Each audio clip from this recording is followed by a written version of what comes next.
નમસ્કાર. આજની આપણી ચર્ચાનો વિષય છે એક રસપ્રદ શૈક્ષણિક સ્ત્રોત. આ છે master Python graphics from turtle to Tkinter to Matplotlib નામના એક કોર્સની રૂપરેખા. મૂળભૂત રીતે આ એક માળખું છે કે પાયથન વાપરીને ગ્રાફિક્સ કેવી રીતે શીખી શકાય. આમ સ્ક્રીન પર ચિત્રો દોરવાથી માંડીને ડેટા વિઝ્યુઅલાઇઝેશન અને ઇન્ટરેક્ટિવ એપ્સ બનાવવા સુધીની સફર. આપણો આજનો હેતુ એ સમજવાનો છે કે આ આખી રૂપરેખા શીખવાની પ્રક્રિયાને કેવી રીતે ગોઠવે છે, કયા મુખ્ય સાધનો, કયા ખ્યાલો પર ભાર મૂકે છે, અને કોઈ પાયથન ગ્રાફિક્સ શીખવા માંગતું હોય તો એમના માટે આમાંથી શું ખરેખર કામનું છે. ચાલો તો આનું ઊંડાણપૂર્વક વિશ્લેષણ શરૂ કરીએ. મને શરૂઆતમાં જ એ વાત ગમી કે તે કેવી રીતે એકદમ સરળ વસ્તુઓથી શરૂ થાય છે અને પછી ધીમે ધીમે વધુ જટિલ વિષયો તરફ જાય છે. હા, ચોક્કસ. આ રૂપરેખા જોતા એવું લાગે છે કે તે પાયથનની ગ્રાફિકલ ક્ષમતાઓનો એમ કે એક સારો ઓવરવ્યૂ આપવાનો પ્રયાસ કરે છે. અને ખાસ કરીને જે નવા શીખનારા છે, જેમને પોતાના કોડનું પરિણામ તરત જ સ્ક્રીન પર જોવું ગમે, એમના માટે આ ઉપયોગી થઈ શકે છે. એની રચનામાં એક ચોક્કસ તર્ક દેખાય છે. ચાલો એને વધુ બારીકાઈથી જોઈએ. બરાબર. તો કોઈ પણ ટેકનિકલ કામ શરૂ કરતા પહેલા સેટઅપ તો કરવું જ પડે. આ રૂપરેખાનું પહેલું મોડ્યુલ પણ એના પર જ છે, સેટઅપ. પાયથોન 3 ઇન્સ્ટોલ કરવું, પછી એક આઈડી જેમ કે VS કોડ કે પાયચામ, અને પછી ટર્ટલ, ટિકિન્ટર, મેટપ્લોટલિબ જેવી જરૂરી લાઇબ્રેરીઓ. શું આ માત્ર એક લિસ્ટ ટિક કરવા જેવું છે કે પછી આ સ્ટેપ ખરેખર મહત્વનું છે? ના, એ માત્ર લિસ્ટ ટિક કરવા જેવું નથી.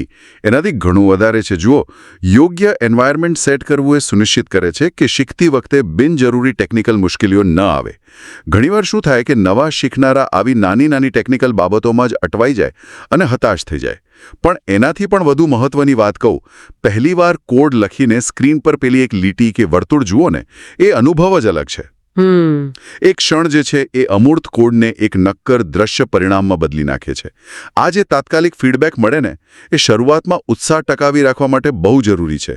એનાથી હા, હું કંઈક બનાવી શકું છું એવો વિશ્વાસ આવે છે. હા, એ વાત સાચી છે. પેલું આઉટપુટ જોવાની મજા જ કંઈક ઓર હોય છે. ઓકે, તો સેટઅપ પછી રૂપરેખા આપણને લઈ જાય છે ટર્ટલ ગ્રાફિક્સ તરફ, મોડ્યુલ 2. અહીં ટર્ટલને આમ તેમ ફેરવવાનું, ફોરવર્ડ, બેકવર્ડ, લેફ્ટ, રાઈટ, પછી ચોરસ, ત્રિકોણ જેવા સાદા આકારો દોરવા, રંગોનો ઉપયોગ, ગતિ બદલવી, આ બધું છે.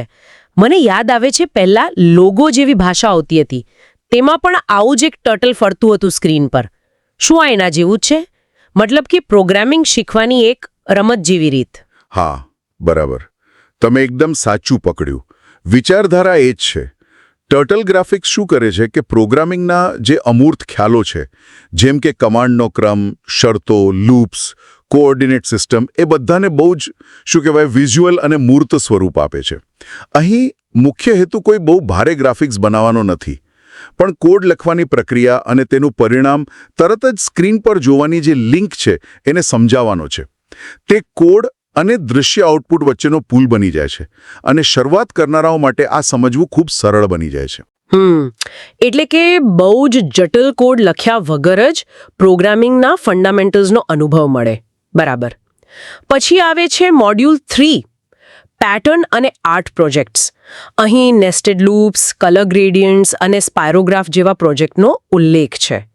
આ તો હવે ટર્ટલના બેઝિક ઉપયોગથી આગળ વધીને કંઈક વધુ કલાત્મક અને જટિલ બનાવવા જેવું લાગી રહ્યું છે. નેસ્ટેડ લૂપ્સ એ સાંભળવામાં જ લાગે છે કે કંઈક પાવરફુલ હશે. હા, બિલકુલ. આ મોડ્યુલ ટર્ટલના પાયા પર જ બનેલું છે, પણ એમાં પ્રોગ્રામિંગની વધુ શક્તિશાળી રચનાઓનો ઉપયોગ થાય છે. નેસ્ટેડ લૂપ્સ વાપરીને તમે ખરેખર બહુ જ જટિલ ભૌમિતિક પેટર્ન બનાવી શકો છો, અને એ પણ ફક્ત થોડીક જ લીટીઓના કોડથી. કલર ગ્રેડિયન્ટ્સ ઉમેરવાથી દેખાવ વધુ આકર્ષક બને છે. આ બધું શું શીખવે છે?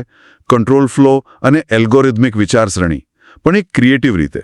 અને પેલો સ્પાયરોગ્રાફ પ્રોજેક્ટ તો ખાસ રસપ્રદ છે. એ બતાવે છે કે કેવી રીતે સાદા ગણિતના સૂત્રોથી સુંદર અને ઘણીવાર તો અણધાર્યા વિઝ્યુઅલ પરિણામો મળી શકે છે. એમાં કોડિંગ અને ગણિતનું સૌંદર્ય ભેગું થાય છે. વાહ, ટર્ટલથી આટલું બધું થઈ શકે એ તો સરસ કહેવાય. પછી મોડ્યુલ 4માં ફોકસ બદલાય છે. હવે વાત આવે છે GUIની, ગ્રાફિકલ યુઝર ઇન્ટરફેસ, અને એના માટે ટિકિન્ટર લાઇબ્રેરીનો ઉપયોગ. અહીં window, button, label, input fields અને કેનવાસ પર ડ્રોઈંગ કરવાની વાત છે. તો આનો મતલબ એમ થયો કે હવે આપણે ખાલી ચિત્રો નથી બનાવતા, પણ એવી એપ્સ બનાવીએ છીએ જેની સાથે યુઝર ઇન્ટરેક્ટ કરી શકે. ચોક્કસપણે આ એક મોટો ફેરફાર છે. ખાલી લાઇબ્રેરીનો નહીં, પણ પ્રોગ્રામિંગના એપ્રોચનો પણ. ટિકિન્ટર એ પાયથોનની સ્ટાન્ડર્ડ GUI લાઇબ્રેરી છે. એનાથી આપણે એવી એપ્સ બનાવી શકીએ જે યુઝરની ક્રિયાઓ પર, જેમ કે બટન ક્લિક કરવું, માઉસ હલાવવું, કીબોર્ડ પર કંઈક લખવું, એના પર પ્રતિક્રિયા આપે. આને કહેવાય event driven programming. Event driven programming. Okay. હા, એટલે અહીં પ્રોગ્રામ સીધો ઉપરથી નીચે નથી ચાલતો. એ યુઝર દ્વારા થતી ઘટનાઓ એટલે કે ઇવેન્ટ્સની રાહ જુએ છે અને એ મુજબ કામ કરે છે. અને આમાં જે કેનવાસ વિજેટ છે એ આપણને ફરી ડ્રોઈંગ કરવાની છૂટ આપે છે, પણ હવે એ એક ઇન્ટરેક્ટિવ વિન્ડોની અંદર. આ ખરેખર ડેસ્કટોપ એપ્લિકેશન્સ બનાવવા માટેનો પાયો નાખે છે. જો કે હા, ટિકિન્ટર દેખાવમાં થોડું જૂનું લાગે છે, પણ કોન્સેપ્ટ શીખવા માટે બહુ સારું છે. સમજાયું. એટલે અહીં વિચારવાની રીત જ બદલાય છે, કમાન્ડ આપવાથી આગળ વધીને ઘટનાઓ પર રિએક્ટ કરવા સુધી. આ સમજવું જરૂરી છે. હવે મોડ્યુલ 5 કંઈક એવું લાવે છે જે મને લાગે છે ઘણા લોકો માટે બહુ જ પ્રેક્ટિકલ હશે.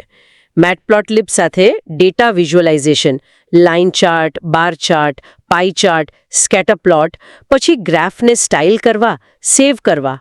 આ તો કોઈ પણ જે ડેટા સાથે કામ કરે છે, સાયન્સ, એન્જિનિયરિંગ, બિઝનેસ, રિસર્ચ, એ બધા માટે આ એકદમ જરૂરી સ્કિલ લાગે છે. તમે બિલકુલ સાચા છો.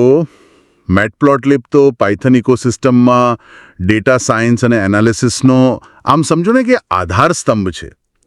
ડેટામાં શું છુપાયેલું છે, કયા ટ્રેન્ડ્સ છે, કઈ પેટર્ન છે, શું સંબંધો છે, એ સમજવા માટે અને બીજાને સમજાવવા માટે ડેટાને વિઝ્યુઅલી રજૂ કરવો બહુ જ જરૂરી છે. આ મોડ્યુલ એ જ બેઝિક પ્લોટ ટાઈપ શીખવે છે જેનો ઉપયોગ ડેટા સ્ટોરી ટેલિંગમાં થાય છે. અને ગ્રાફને સ્પષ્ટ, માહિતીપ્રદ, આકર્ષક બનાવવા માટે સ્ટાઇલિંગ કરવું અને પછી તેને રિપોર્ટ્સ કે પ્રેઝન્ટેશન માટે સેવ કરવાની ક્ષમતા, આ બધી જ પ્રેક્ટિકલ સ્કિલ્સ છે.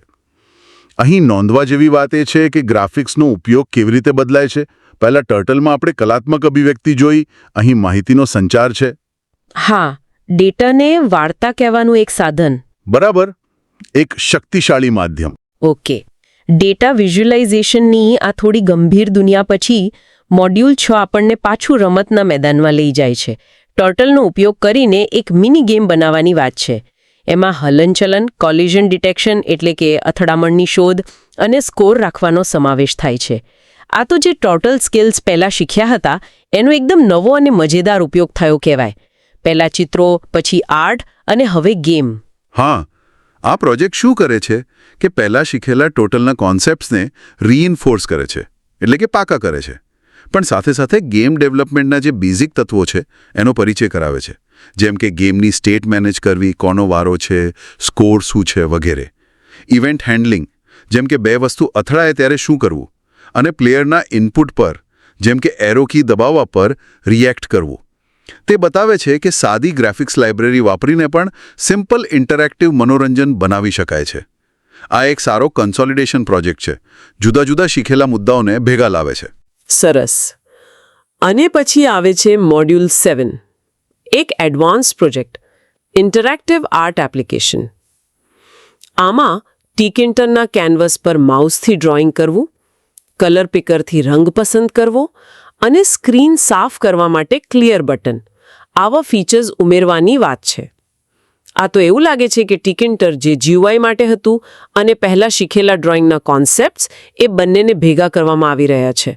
જાણે કે આપણે આપણું પોતાનું એકદમ સિમ્પલ MS પેન જેવું કંઈક બનાવી રહ્યા હોઈએ. બરાબર સમજ્યા. આ પ્રોજેક્ટ GUI એલિમેન્ટ્સ, બટનો, કદાચ સ્લાઇડર કે કલર પિકર વિજેટ ને ડાયરેક્ટ યુઝર ઇનપુટ માઉસથી કેનવસ પર દોરવું સાથે જોડે છે. આના માટે મોડ્યુલ 4 ટિકિન્ટર અને મોડ્યુલ 23 ડ્રોઈંગના સિદ્ધાંતો બંનેનું જ્ઞાન ભેગું કરવું પડે. આ પ્રોજેક્ટ એ વાત પર ભાર મૂકે છે કે કેવી રીતે જુદી જુદી લાઇબ્રેરીઓ અને કોન્સેપ્ટ્સનું મિશ્રણ કરીને વધુ સારી અને ઉપયોગી એપ્લિકેશન્સ બનાવી શકાય છે. તે થિયરીને પ્રેક્ટિસમાં મૂકવાની અને પ્રોબ્લેમ સોલ્વિંગની ક્ષમતા ચકાસે છે. અને છેલ્લે 8મું મોડ્યુલ અંતિમ પ્રદર્શન અને ભવિષ્યના પગલાં. અહીં કોર્સ દરમિયાન બનાવેલા બધા પ્રોજેક્ટ્સ બતાવવાની વાત છે. અને પછી આગળ શું શીખી શકાય એના સંકેતો, જેમ કે પાયગેમ વધુ એડવાન્સ્ડ ગેમ ડેવલપમેન્ટ માટે અથવા ઓપનસીવી કમ્પ્યુટર વિઝન માટે. આ સમાપન એક રીતે દિશાસૂચન જેવું લાગે છે, નહીં? હા, બરાબર. સમાપન મોડ્યુલનું કામ ખાલી કોર્સ પૂરું કરવાનું નથી, પણ જે શીખ્યા એનો સંદર્ભ આપવાનો છે. પ્રોજેક્ટ્સનું પ્રદર્શન શીખનારને એક સિદ્ધિનો અહેસાસ કરાવે છે, કોન્ફિડન્સ વધારે છે. અને પાયગેમ કે ઓપનસીવી જેવા વધુ સ્પેશલાઇઝ્ડ ક્ષેત્રોનો ઉલ્લેખ એ બતાવે છે કે આ કોર્સમાં જે ગ્રાફિક સ્કિલ શીખ્યા એ તો ખાલી શરૂઆત છે. એ ગેમ ડેવલપમેન્ટ, ડેટા સાયન્સ, એઆઈમાં ઇમેજ પ્રોસેસિંગ જેવા ઘણા ઊંડા ક્ષેત્રો માટેનો દરવાજો બની શકે છે. તે વાત પર ભાર મૂકે છે કે આ એક મજબૂત પાયો છે જેના પર ભવિષ્યમાં ઘણું બધું બનાવી શકાય છે. તો આ આખી રૂપરેખા પર આપણે નજર કરી. સારાંશ શું કહી શકાય?